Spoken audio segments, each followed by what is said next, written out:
এদিকে আরজিকর কাণ্ড নিয়ে চাক্কা জ্যাম কর্মসূচি বিজেপির আজ শিলিগুড়ি দিনবাতি মোড়ে বিধায়ক শিখা চ্যাটার্জি সহ কর্মী সমর্থকরা 31 নম্বর রাজ্যের সড়ক অবরোধ করে বিক্ষোভ দেখায়। আর এর বিস্তারিত আমরা জানবো, টেলিফোন লাইনে আমাদের প্রতিনিধি ঋষি রয়েছে। ঋষি, যেমনটা জানা যাচ্ছে রাজ্য জুড়ে চাক্কা জ্যাম এবং বিজেপি এই চাক্কা জ্যাম কর্মসূচি করছে, মূলত দাবি কি তাদের? দেখো সুষমা, তোমাকে জানিয়ে দিই যে রাজ্য জুড়ে কিন্তু আরজিকর কাণ্ড নিয়ে বিজেপির যে প্রতিবাদ তা কিন্তু প্রতিনিয়ত হয়েই চলছে। আজ যেরকম ছিল রাজ্য জুড়ে কিন্তু প্রতিটি জায়গায় কিন্তু চাক্কা জ্যাম এবং রাস্তা অবরোধ করে বিক্ষোভ। তবে আজ শিলিগুড়ি তিনবাত্তি মোড়ে কিন্তু ফুলবাড়ি ডাবগ্রাম বিধায়িকা যিনি রয়েছেন শিখা চ্যাটার্জির নেতৃত্বে কিন্তু তিনবাত্তি মোড়ে কিন্তু 31 নম্বর জাতীয় সড়ক অবরোধ করে বিক্ষোভ দেখানো হয়। কর্মী সমর্থকরা সেখানে ছিলেন, বেশ কিছুক্ষণ অবরোধ চলার পরে কিন্তু তারপরে উঠে যায়।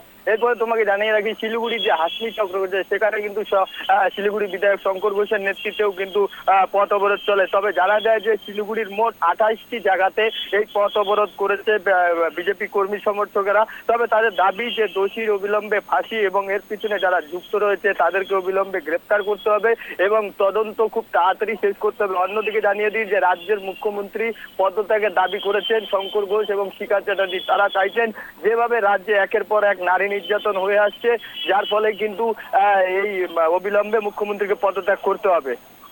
সুষমা, ধন্যবাদ ঋষি।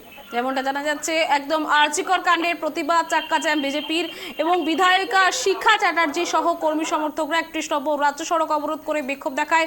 রাজ্য জুড়ে চাক্কা জ্যাম চলছে, অবিলম্বে দোষীর ফাঁসি এবং মুখ্যমন্ত্রীর পদত্যাগ সহ বিভিন্ন হাসপাতালে দুর্নীতির অভিযোগে বিজেপির এই বিক্ষোভ কর্মসূচি।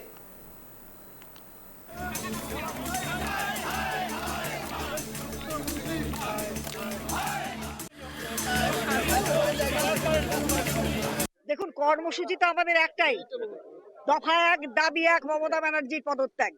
একটাই কিন্তু আমাদের কর্মসূচি। কারণ মমতা ব্যানার্জি আজ পর্যন্ত কোনো কিছু করতে পারলেন না। ওনার সিবিআই এর দোহাই দিচ্ছেন, সমস্ত কিন্তু প্রমাণ লোপাট করে আজকে সব কিছু ছেড়ে দিয়ে উনি কিন্তু সিবিআই এর হাতে দিয়ে এখন বলছে সিবিআই কেন বিচার করছে না। মমতা ব্যানার্জির এই যে দুর্নীতি এবং যারা দুর্নীতি করেছে, মমতা ব্যানার্জি যাদেরকে দিয়ে দুর্নীতি করিয়েছেন সেই লোকগুলোকে আড়াল করার জন্য খুব ব্যস্ত হয়ে আছেন।